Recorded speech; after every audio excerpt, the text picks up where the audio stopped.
This morning I thought we'd have some fun and delve into a topic that I've been fascinated with for a number of years, but it has to do with the historicity of the scriptures. Are the scriptures really viable?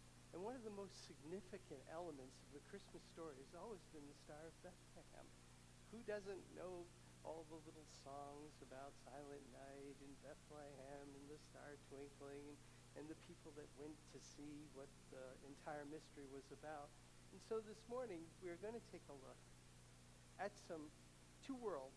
One world is biblical prophecy and the Bible, and the other world is going to be astronomy and understanding what actually occurred in the night sky during the time that Jesus Christ was born. Now, we have, through science, been able to create computer-generated reproductions of the night sky. We can do any night in any year in all of history because the planets have a specific order that they run in, which I'll explain as we go on. This was the first prophecy that spoke about this star. It was from Balaam, son of Beor, and those are cool names, and of course they were stolen by Tolkien in his writings. But that is the fellow who was supposed to curse the armies of Israel. And you recall that as he tried to curse, the only thing that would flow out of him would be blessings. And he really frustrated the king that had hired him to go curse the Israelis, because every time the guy opened his mouth, he was blessing the Israelis. Well, he had this statement, and he says in the second half, I behold him, but not near. A star will come out of Jacob, and a ruler will rise out of Israel. His enemies will be conquered, but Israel will grow strong. That's the first prophetic mention of a star in the scriptures. And it's the first one that actually relates to a ruler rising up. And it's the first one that states that this ruler will overcome the enemy. And these, of course, are all attributes that we later find in Christ. So I love movies, and one of the ones, Butch Cassidy and the Sundance Kid, is just a great classic. I love that movie. And in it, there are these fellas that are chasing Butch Cassidy and the Sundance Kid, and they keep turning to each other and they keep saying, who are those guys? Who are those guys that are following us? So I'm really curious about who are the Magi. Let's read this together. After Jesus was born,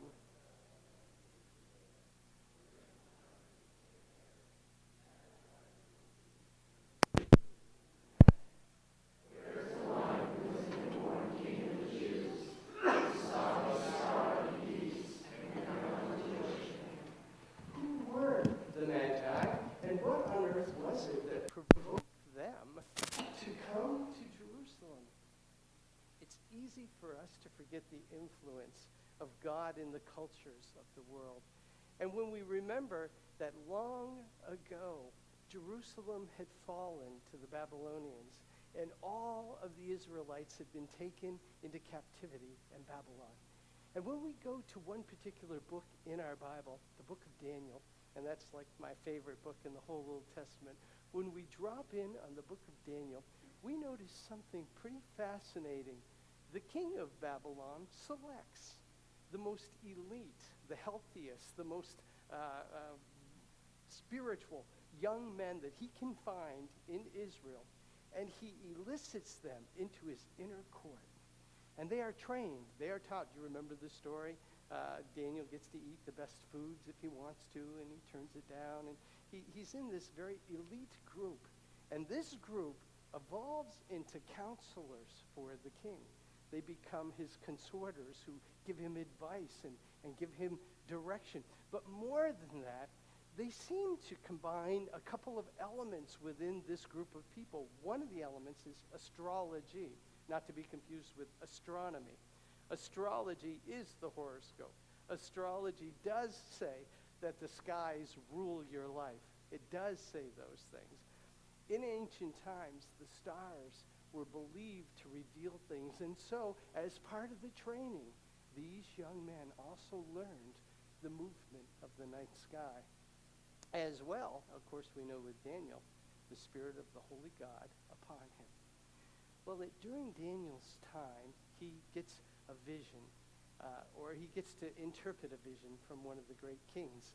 And the king of Babylon, I've told you this just a few weeks ago, about this incredible statue that the king sees. And this statue depicts all of the kingdoms that are going to come. But the real fascinating part about the statue is this rock cut by, not cut by human hands, that strikes the base of the statue, knocks it over, and it turns into a mountain that becomes an everlasting kingdom. That story and that turn of events endeared Daniel to the king and allowed him to become one of the front runners in the school of counselors that king had. Babylon is located about 60 miles below Baghdad. Babylon is squarely in the east. And these magi are said to be from the east. Now, we know from a historian in antiquity named Philo that there was a very highly acclaimed school of astronomers who were also very prophetic, and they were from the east. It was an eastern school. Could it be that there was actually descendants of Daniel's teachings who were staring and looking for the birth of the Christ child, who would have been interested in a star that came up? One of the telltale marks, I think, is that look what they do when they actually travel to Jerusalem. These are not just people from the eastern lands. These are people who are looking for that rock, not cut by human hands. They're looking for the other pieces of the fantastic puzzle that Daniel had laid in place. And when they started to see some of these events shape up in the sky, they were quick to respond, and they came to worship him. They may have even been descendants of Daniel, because he did not return to Jerusalem. He stayed in Babylon, and he became a powerful consort to the king. So who were these guys? Well, to find out more about them, we've got to move up in time a little bit. We're going to go up to the year 1609. And Johannes Kepler is famous, of course, for figuring out how planets move. His discovery in 1609 were the first, second, and eventually the third laws of planetary motion. I will not bore you with elliptical orbits in equal areas and equal lengths and surreal periods, but I will say that having looked at them, it was fascinating to see that this man, using math in the sky, was able to figure out the orbits of planets. Now, unfortunately for Kepler, everything was done on paper and pencil. And, I grew up in that environment. My father was a computer, in just walking around computer. He knew mathematics. And he always used to say, cipher times cipher is cipher. I never knew what cipher was, but boy, he could just prattle right through that stuff. And he knew long division, short. He knew it all. He just had it in his head. So Kepler was a religious man. And one of the things that fascinated him, of course, was he now had the key to understanding the night skies. Literally, with the math that he had, he could go back from his time period, 1609, back into history, and he could reconstruct where the planets were at night in the sky. He could reconstruct it. But, of course, with paper and pen, it wasn't a very fast sort of entity that he was able to create. And the one thing that he really wanted to know about, the one thing that really fascinated him, because he was a religious man, was, can I find the Star of Bethlehem? Can I reconstruct that sky? It's a natural jump, I think, for all of us, that would have been a fascinating thing to have found. And so he had to use some dates to try to figure out when the birth of the Christ child was, so that he could figure out which night sky he was going to do the math on. He used some writing from Josephus. And in Josephus's writing, it's not crystal clear about the date that King Herod died. But what he sets up is this. We know that Jesus was born during the reign of Herod. We know that King Herod was the one that the Magi talked to when he was in Jerusalem. So we know that if Herod is dead, then that's too far. That goes too far. And we have to back up to find the birth of Christ. Josephus, after 1544, in his writing, laid out a kind of a formula about how Josephus is a historian. And he was a historian that lived during the fall of Jerusalem in 70 AD. I speculate he was a traitor because Josephus was a translator for Titus, who was the Roman general who conquered the city of Jerusalem. And Josephus had to leave Jerusalem.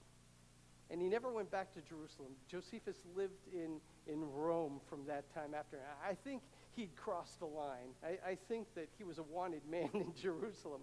And while he lived in Rome, he became a historian of the Jewish history, Jewish antiquity, and all these sorts of things. So one of the things that he, of course, recorded was the life and death of King Herod. So Josephus has this sort of a formula about when Herod actually died. And one of the key elements, which unfortunately the color doesn't really do justice to, was a lunar eclipse. So as we go back in time, there was one on March 13th, 4 BCE. So it was assumed that Herod had died in 4 BC, which would mean that Jesus was born in 5 or 6 BC. Oh, I know this is confusing, but on the calendar it goes like this: 0, and then you got 1, 2, 3, 4, 5, 6, and all the way up to us, 2015. That's AD. On the other side of that, it actually goes backwards. And consequently, it's 1, 2, 3, 4, 5, and it goes backwards in antiquity. So what we're saying is that if Herod dies in 4, Jesus is born in 5 or 6 BC. And so Kepler tried. He put together the math. He drew that night sky. Nothing. And he was devastated. Two fascinating things have happened since Kepler's time. The first thing is we discovered that in 1544, a copy of Josephus's history had a typesetting error in it. The typesetting error changes the date of Herod's death from 4 BC to 1 BC. Now, what does that do? Changes the night sky. And the other factor that we had to look at from astronomy was there an eclipse?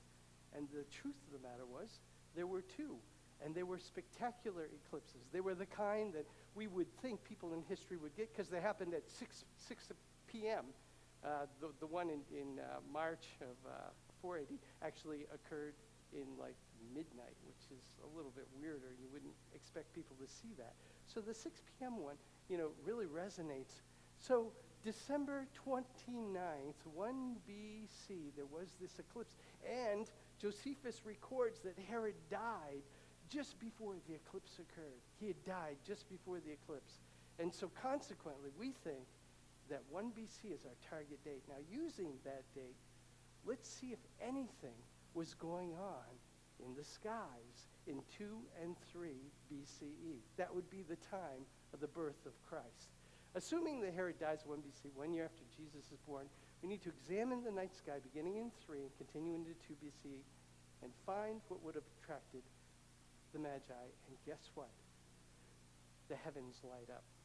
Now, we have NASA's program. And NASA's program is a computer. It's not Kepler with a piece of paper and a pencil trying to figure out where all the different stars and where all the different planets are. With NASA's program, you can literally recreate the night sky anytime in history. Anytime in history. Because of Kepler's laws, we know exactly where the planets were. We know exactly what occurs. That's how they can predict when the next comet is coming. That's how we know these things. The heavens light up in 3 BC. And this is what happens. The first thing that our Bible tells us, and again I want to keep it in the context of Scripture, is in Matthew chapter 2, the Magi say, we saw his star rising in the east. That's in Anatolia.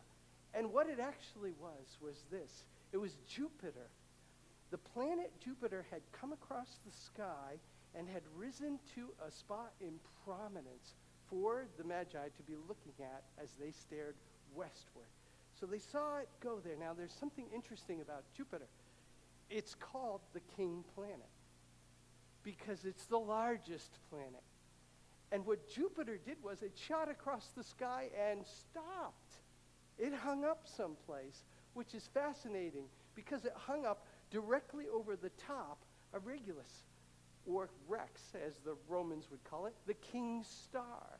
So we have this very unusual circumstance where these two stars, or where one planet and one star, come very close together. And what happens in the night sky is that you get what we call, or what they call, I'm acting like I actually know what I'm talking about, but what they call a conjunction. And a conjunction is when two celestial orbs, or two celestial planets, or objects, come close together. And the sun reflecting off them makes the two look like one. And so it would appear like a fascinating star. And for anyone who's studying astronomy, you know, these men who are looking every night at the night sky saw this happen, and they thought, that is amazing. But is it enough? Well, no, of course not. That doesn't prove that it was the birth of the Christ child. The next piece of scripture that we take a look at, who has been born a king, we'll add that element to it. And so with this conjunction of the two objects in the night sky, there's something called a retrograde. And a retrograde is actually a circling, or it appears to be a circling. It's a movement. It's a planetary movement. The closest analogy I can give you is like if you're driving in a car on the interstate and you come up to another car and pass it, did this car go backwards? No. But you are on a moving platform, so when you go by, it appears like this car went backwards. In the night sky, what happened was this. Jupiter looked like it completed a circle around the king's star. But not only that, during this retrograde, it actually did it 3 times. It circled that night star, the king's star, Regulus, 3 times. And the wise men are sitting there writing that down, and for them, it looked like a coronation. It looked like a halo. It looked like a crown was being placed in the night sky over this star. It was fascinating, but that's not enough. That's not enough to prove to us that it's the Star of Bethlehem or any such thing. Who has been born king of the Jews? Now it gets fascinating. This entire celestial event occurred within the constellation of Leo. Now, you may not know it, but Leo is a lion, and when we superimpose Genesis 49:9 on it, we get this. You are a lion's cub, O Judah. You return from the prey, my son, like a lion. He crouches and lies down like a lioness. Who dares rouse him? The scepter. Now, this is talking about a ruler. It's talking about lions, but it's also talking about the scepter, is the thing that a king held up when he gave an edict. And if he had that scepter in his hand, whatever he said was law. It was the law of the land. The scepter will not depart from Judah, nor the ruler's staff from between his feet, until he comes. To whom it belongs, the obedience of the nations are his. What a fantastic prophecy. And these stars act out their role in the constellation of Leo, which is the lion. This is why the Magi, connecting the dots, are saying to themselves, well, it's the king's planet. It's the king's star. It's in Judah, because the lion is the historical animal of Judah. The Lion of Judah was a very common way of ascribing the Jews, of talking about the Jews. So for these magi in the east, it was all coming together. But wait, there's more. We have Ginzo knives. Sorry. Well, we have the constellation of Leo. And would you believe that there was a second constellation, a second one that emerged? It came up in the night sky, and again, we're in the month of September. It's moving on through October, November. These events are occurring in the night sky that the Magi are recording. And during this time, a second constellation rises in the sky as the orbitary planets are going around. This one comes up, and it is the constellation of a woman, Virgo. Do you know what her claim to fame is? She's a virgin. She rises in the night sky over the king's star, over the king's planet. The Magi, of course, remember this, but more fascinating, for me anyway, is this really strange quote in Revelation chapter 12. A lot of people don't include this in the Christmas story, but it really belongs there. This is John on the island of Patmos. He's in isolation, and the Apostle John gets this vision. And in this vision, he sees a great and wondrous sign that appears in the heaven, which is what the Magi are recording. They're going, this is amazing. We got the king's planet. We got the king's star. There's a coronation going on. It's in the constellation of Judah. There's like this virgin that rises in this Virgo. The constellation Virgo rises in the back. John says, a great and wondrous sign appeared in the heaven. A woman clothed with the sun and the moon at her feet and a crown of the 12 stars on her head. Now, I wasn't able to show you this. I wanted to, but I'm just not smart enough with PowerPoint to put it all together. But on NASA's program, Virgo rises during the day. She ascended into the sky during the day. Visible at night, but she ascended during the day. And with NASA's program, you can actually see that the sun was radiating right through the middle of her. And you can actually see that the moon was at her feet as she rose in the sky. It's an incredible goosebumpy kind of thing to watch that fold out. But he saw that, and then he said she was pregnant and cried out in pain. She was about to give birth. Another sign appears in the heaven, an enormous red dragon. And we know, of course, from apocryphal literature that that's often something that refers to Satan. Satan is what color is the devil? Yeah, and does he look like a dragon? Sort of. He's got the, you know what I'm talking about. Yeah, I mean, it's come down to us. Enormous red, 7 heads, 10 horns, really ugly. His tail swept a third of the stars out of the sky. Commentators think maybe those were angels. They think maybe Satan swept a third of the angels, and this is where we get the concept that they became demons, flung them to the earth. The dragon stood in front of the woman who was about to give birth, that he might devour her child the moment it was born. King Herod, when he was visited by the Magi, King Herod, who I might add is a sick, twisted, and demented individual. Herod killed his children. Herod killed his brothers. Herod killed anybody who might be in succession to the kingdom because he was obsessed with being king, and he was paranoid that somebody was going to try and off him to get his position. Much the same as I am. And consequently, when the Magi, you'll remember this, and we'll go over it a little bit later on, but when the Magi came and said, we want to find him, where is he? And Herod calls forth his people, his scribes, and they say, it's in Micah chapter 5, verse 2, Bethlehem of Judea is where the Messiah will be born.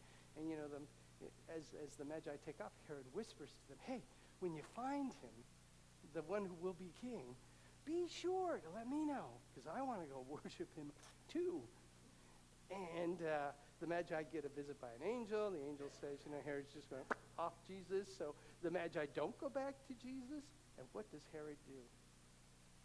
He sends his troops in.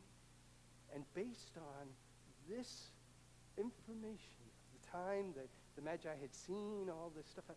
He figures out he's got a 2-year window. He slaughters all the children, the male children in Bethlehem, 2 years old and under. Exactly what John is receiving in the Revelation. Exactly. And she gave birth to a son, a male child, who will rule all the nations. And there it is again, with a scepter. We're talking about a big-time ruler. I don't know, I kind of like astronomy. I like the night sky. I love biblical prophecy. Putting these two things together is cocaine for me. I am like, whoa!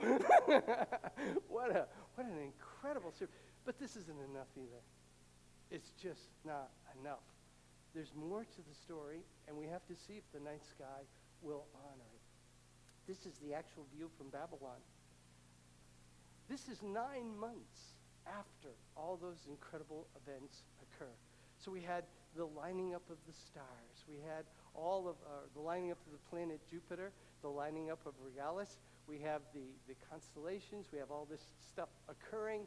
It's all happened.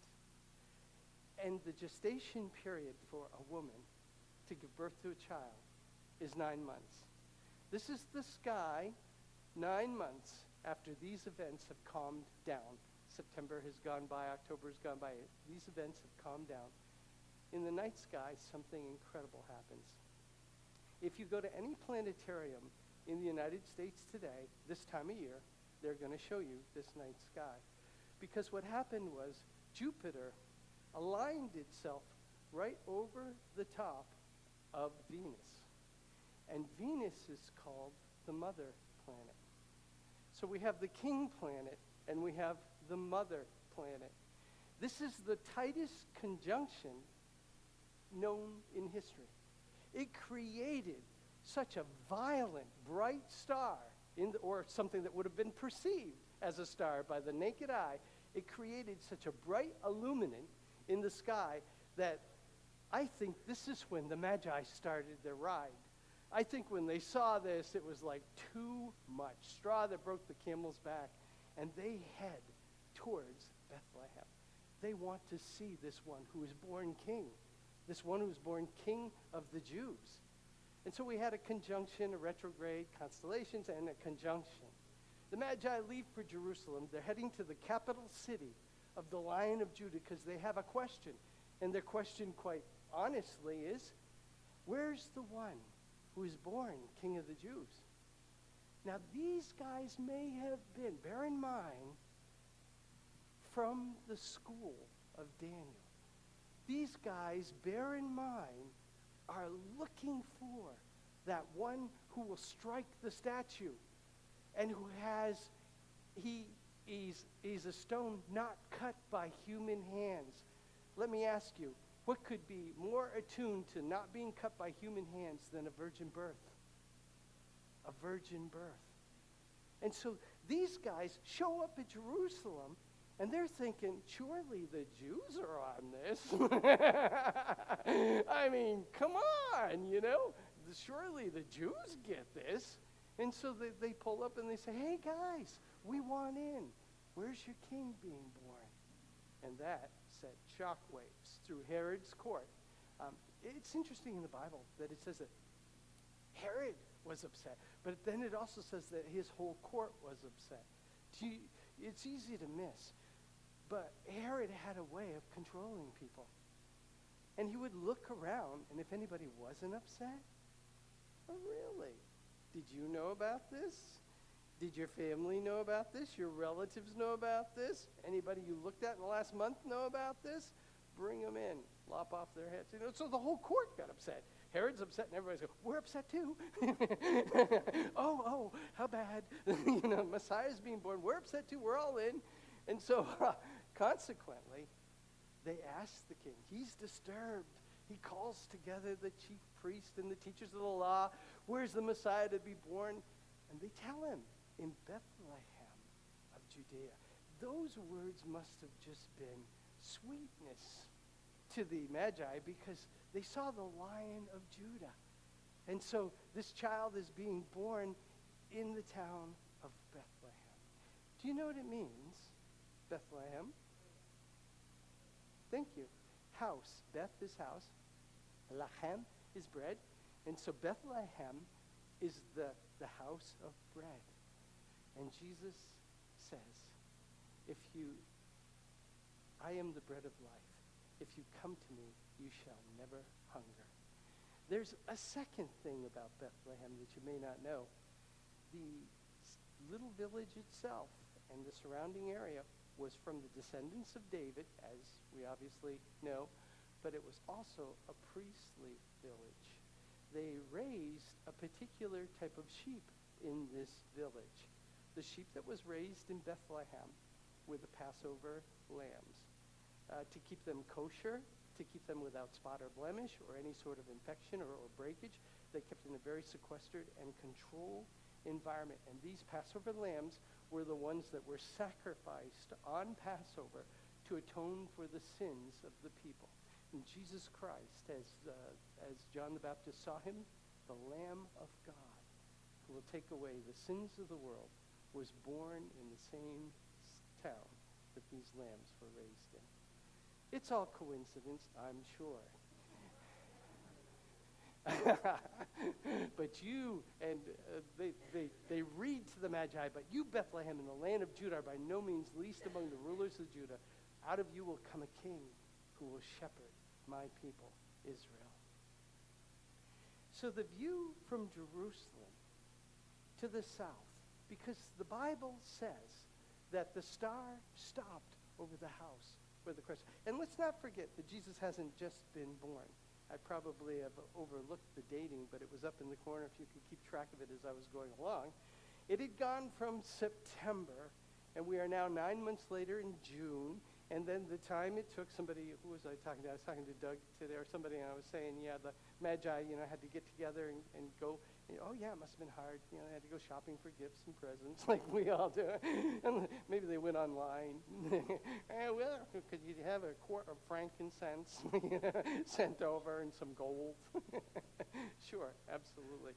So they had this getting together the equipment and everything. They had traveled to Jerusalem. And in Jerusalem, they found out where the child was. They turned and looked to the south. Now, Bethlehem is only 5 miles from Jerusalem. And in the south, in the night sky, if you can believe it, the planet Jupiter had reemerged. It had been almost a full year. And it looked like it was standing still because it was in another retrograde. We can compute this with our computers and see that it was in another retrograde, which simply means that it would go from side to side, but during this period from here to here, it would look completely stopped. It would look like it wasn't moving. And so when they saw the star standing over the house of the Christ child, it most probably was the king's planet that was in retrograde, marking Bethlehem and the house of Jesus. They go to the house. They walk in. They see Mary. Now, why do I think that these Magi may have been descendants of Daniel? Well, when they walk into the Christ child, it's not just an interesting thing. They walk in and they worship him. They understand that he is that rock that strikes the base of that statue. They understand that he is King of Kings and Lord of Lords, and they honor him as that. Psalm 19:1 says this, and let's read it together. The heavens. The skies proclaim the work of his hands. Day after day they pour forth speech. Night after night they reveal knowledge. They have no speech. They use no words. No sound is heard from them. Yet their voice goes out into all the earth. Their words stand to the world. Thank you for letting me